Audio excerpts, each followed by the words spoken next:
Hey guys, ಎಲ್ರಿಗೂ ನಮಸ್ಕಾರ. Welcome back to Saga stories. ಮಗ ಫಸ್ಟ್ ಆಫ್ ಆಲ್ ಎಲ್ಲರಿಗೂ ವಿಷಯಬೋದಯ್ಯ ನೆನ್ನೆ ಮ್ಯಾಚ್ ವಿಡಿಯೋ ನೋಡ್ಬಿಟ್ಟೆಲ್ಲ ಕಮೆಂಟ್ ಸೆಕ್ಷನಲ್ಲಿ ಆಗ್ತಾ ಇರೋದು ಒಂದೇ.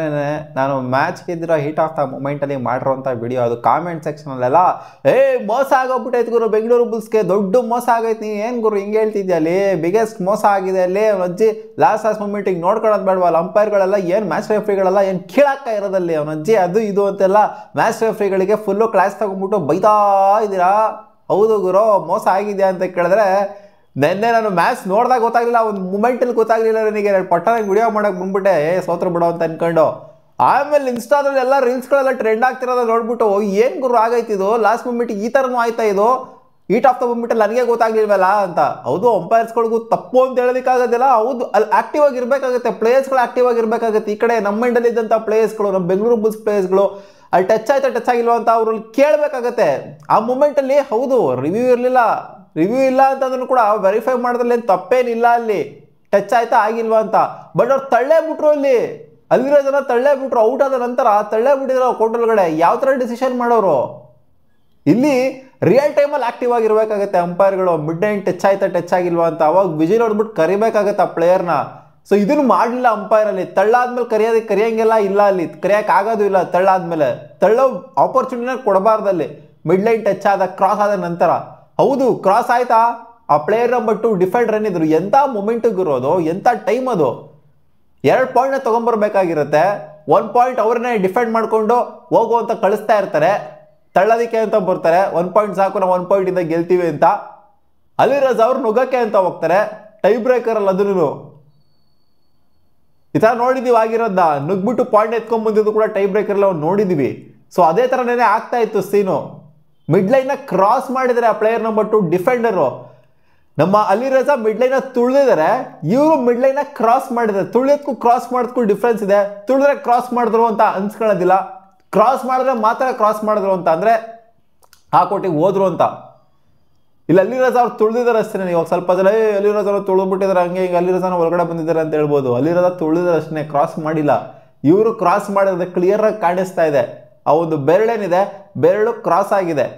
ಸೊ ಕ್ರಾಸ್ ಆದ ನಂತರ ಅವ್ರು ಎಲಿಜಿಬಲ್ಲೇ ಇಲ್ಲ ಅಲ್ಲಿ ಡಿಫೆಂಡ್ ಮಾಡ್ಕೊಳ್ಳೋದಕ್ಕೆ, ತಳ್ಳೋದಕ್ಕೆ ಎಲಿಜಿಬಲ್ಲೇ ಇಲ್ಲ ಅಲ್ಲಿ. ಸೊ ಅಲ್ಲಿ ಬಂದ್ಬಿಟ್ಟು ತಳ್ತಾರೆ ವಾಪಸ್ಸು. ಇನ್ನೂ ಎಷ್ಟು ಟೈಮ್ ಇರುತ್ತೆ ಅಲ್ಲಿ? ಅಪ್ರಾಕ್ಸಿಮೇಟ್ಲಿ ಇನ್ನೂ 23 ಸೆಕೆಂಡ್ ಟೈಮ್ ಇರುತ್ತೆ. ಇನ್ನೂ 23 ಸೆಕೆಂಡಲ್ಲಿ 1 ಪಾಯಿಂಟ್ ತೊಗೊಂಬರಕ್ಕಾಗ್ತಿಲ್ವಾ ಅಲಿರಜಾ? 100% ಯಾವ್ದಾರ 1 ಪಾಯಿಂಟ್ ತೊಗೊಂಬಂದಿರೋರು, ಬೋನಸ್ ಪಾಯಿಂಟೋ ಅಥವಾ ಟಚ್ ಪಾಯಿಂಟ್ ಯಾವ್ದಾರ 1 ಪಾಯಿಂಟ್ ತೊಗೊಂಬಂದಿರೋರು. ಯಾಕಂದ್ರೆ ಸೀನ್ ಆ ಥರ ಇತ್ತು, ಅವರು ಪ್ರೆಷರ್ ಇದ್ರು, ನಾವು ಪ್ರೆಷರ್ ಇದ್ವಿ. ಮ್ಯಾಚ್ ರೆಫ್ರಿಗಳು ಆಕ್ಟಿವ್ ಆಗಿ ಇಲ್ಲದೆ ಇದ್ದಿದ್ದರಿಂದ ಆಗಿರೋಂಥ ಸೀನ್ ಇದು. ಏನು ಹಿಂದೆಗಡೆಲ್ಲೇನು ಬ್ಯಾಕ್ ಲೈನು ಸುಮ್ಮನೆ ಟಚ್ ಆದ್ರೆ ಸಾಕು ಒಳದಾಕ್ಬಿಡ್ತಾರೆ. ಇಲ್ಲಿ ಲೈನ್ ಕ್ರಾಸ್ ಆಗಿ ಅಂತ ಗೊತ್ತಾಗಿಲ್ವಾ ಅಲ್ಲಿ ಅವ್ರಿಗೆ? ಲೈನ್ ಮೇಲೆ ಕಂಡಿರುತ್ತೆ ತಾನೆ ಅಂಪೈರ್ಗೆ. ಎಷ್ಟು ಜನ ರೆಫ್ರಿಗಳಿರ್ತಾರೆ, ನಾವು ಬಿಡಿ ಮ್ಯಾಚ್ ನೋಡ್ತಾ ಇರ್ತೀವಿ, ನಮ್ಗೆ ಅವ್ರು ಹೀಟ್ ಆಫ್ ದ ಮೂಮೆಂಟಲ್ಲಿ ಗೊತ್ತಾಗಲ್ಲ. ಅಲ್ಲಿ ಅಷ್ಟು ಜನ ರೆಫ್ರಿಗಳಿರ್ತಾರಲ್ಲ, ಲೈನ್ ಹತ್ರನೇ ಇಬ್ರು ನಿಂತಿರ್ತಾರೆ. ಅಲ್ಲಿ ಯಾರೋ ಒಬ್ರಿಗೂ ಕಾಣಲಿಲ್ವ ಅಲ್ಲಿ ಕ್ರಾಸ್ ಆಗಿದ್ದು? ಅಷ್ಟು ಹತ್ರದಲ್ಲಿ ಅವ್ರು ಫೈಟ್ ಆಡ್ತಾ ಇದ್ದಾರೆ. ಯಾರ್ದು ಕ್ರಾಸ್ ಆಯಿತು, ಯಾರ್ದು ಕ್ರಾಸ್ ಆಗಿಲ್ಲ ನೋಡ್ಕೋಬೇಕು ಅನ್ನೋಂಥದ್ದು. ಸೊ ಈ ಥರ ಎಲ್ಲ ಆಯಿತು ಅಂತಂದರೆ ನಿಜವಾಗ್ಲೂ ಬೇಜಾರಾಗುತ್ತೆ ಗುರು. ಹೌದು, ಕ್ಲೋಸ್ ಮಾರ್ಜಿನ್.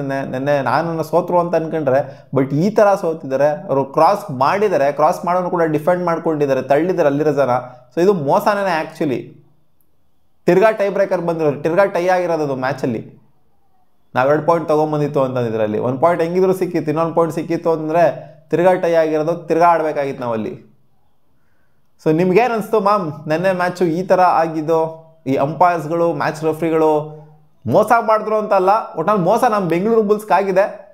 ಅವ್ರು ಆ್ಯಕ್ಟಿವ್ ಆಗಿ ಇಲ್ಲದೆ ಇದ್ದಿದ್ದು ನಮ್ಮ ಬೆಂಗಳೂರು ಬುಲ್ಸ್. ಅವ್ರು ವಿಜಿಲ್ ಮಾಡಿ ಕರಿಬೇಕಾಗಿತ್ತಲ್ಲ ಪ್ಲೇಯರ್ ನಂಬರ್ 2ನ, ಡಿಫೆಂಡರ್ನ ವಿಜಿಲ್ ಮಾಡಿ ಕರಿದೇ ಇದ್ದಿದ್ದರಿಂದ ಅಲ್ಲೇ ಟಕ್ಕನಾಗಿ ಎಳ್ಕೊಂಬಿಡ್ಬೇಕು ಆ ಪ್ಲೇಯರ್ನ. ಡಿಫೆಂಡ್ ಮಾಡೋಕ್ಕೇ ಬಿಡಬಾರ್ದು. ಆ ಪ್ಲೇಯರ್ಗೇನೋ ತಳ್ಳಿದ್ರೆ ಸಾಕು ಗುರು, ತಳ್ಳಿದ್ರೆ ಸಾಕು ಗುರು ಅನ್ನೋ ಹತ್ರ ಇರುತ್ತಲ್ಲಿ. ಔಟ್ ಆಗಿರಲ್ಲ ಮನುಷ್ಯಗೆ ನನ್ನ ಪ್ರಕಾರ ಗೊತ್ತು, ಪ್ಲೇಯರ್ ನಂಬರ್ 2ಗೆ ಗೊತ್ತು.